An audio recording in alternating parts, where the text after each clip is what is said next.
तैयार रहिए, स्टार्ट। कहा जाता है कि जब दिल्ली के कॉफ़ी हाउस में डॉक्टर राम मनोहर लोहिया अपने मित्रों के साथ कॉफ़ी पीने जाते थे तो उनके पास 5 रुपए भी नहीं होते थे। मित्रों के सहारे उनका खर्चा चलता था।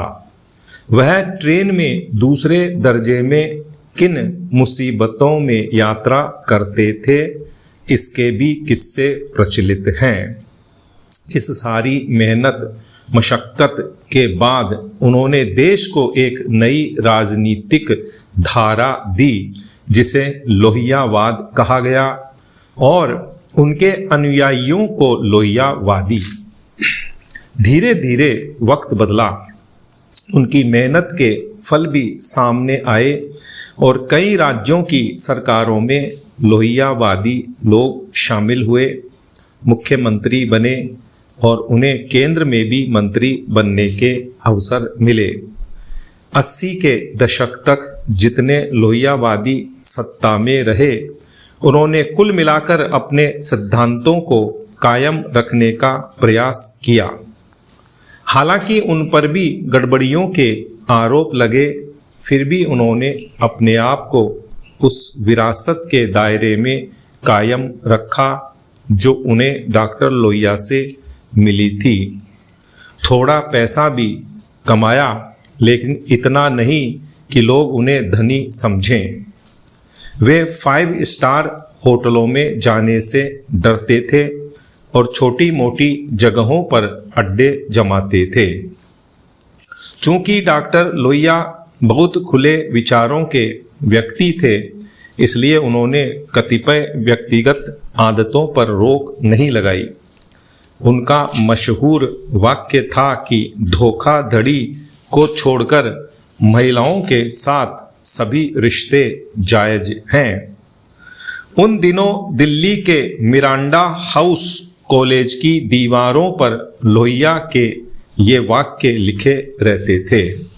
शायद इसीलिए लोहिया की इस बात को उनके कुछ अनुयायियों ने सबसे पहले अपनाया और इन चीज़ों को कभी अपनी छवि के साथ जोड़कर नहीं देखा। ऐसा नहीं था कि यह बात सारे लोहियावादियों में थी, बल्कि मेरे लिहाज से बहुत कम लोहियावादियों में ये दुर्गुण थे।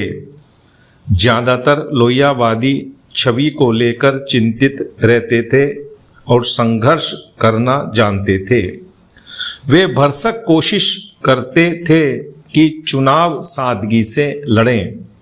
चुनाव पर 5-10 लाख से ऊपर कभी खर्च नहीं करते थे। चूँकि राजनीतिक विचारधारा पर मतभेद समाजवादियों का शौक होता था, इसलिए एकजुट रह पाना उनके स्वभाव में नहीं था। संभवतः इसीलिए शुरू से ही संयुक्त सोशलिस्ट पार्टी और प्रजा सोशलिस्ट पार्टी के रूप में समाजवादियों के 2 धड़े हो गए, लेकिन दोनों की धड़े मूल सिद्धांतों पर कायम रहे।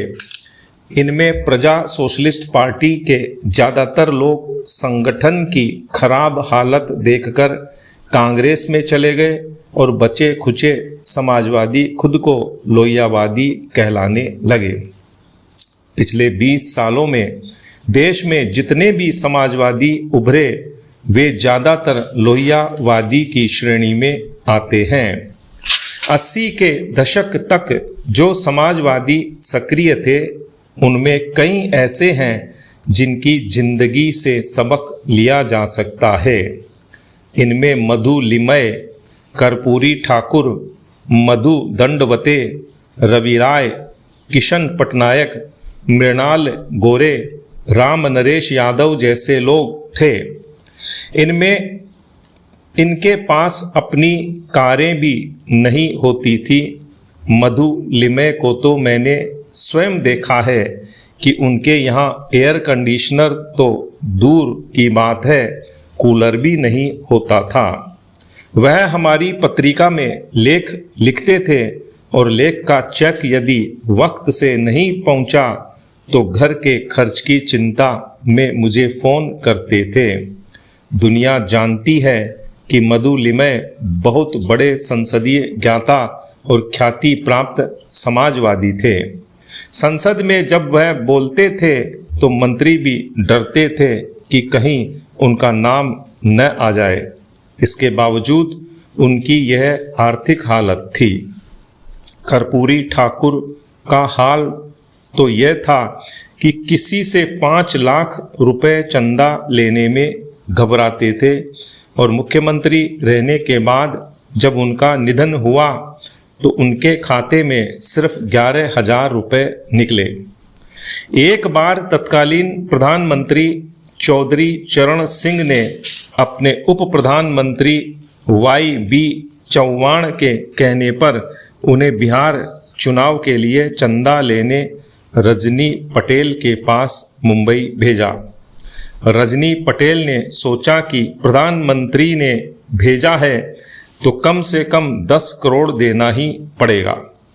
ऐसा इंतजाम भी किया गया, लेकिन कर्पूरी ठाकुर उनसे 5 लाख से ज़्यादा न मांग सके और लोक लाज में इतना ही पैसा तथा पटना तक का जहाज का किराया मांगकर लौट आए। ऐसी सादगी और भोलापन उन दिनों के समाजवादियों में होता था। 90 के दशक और उसके बाद के लोहियावादियों को देखकर लगता है कि उनमें से कुछ को छोड़कर ज़्यादातर समाजवादी लोहिया से उनके सिद्धांतों का गिन गिन कर बदला ले रहे हैं। इन्होंने न केवल पैसे कमाने के रिकॉर्ड तोड़े हैं बल्कि सुख सुविधाओं में सबको पार कर दिया है। उन्होंने अपने चारों तरफ ऐसे लोगों का जमावड़ा किया है जिन्हें इन कामों में महारत हासिल है। विराम।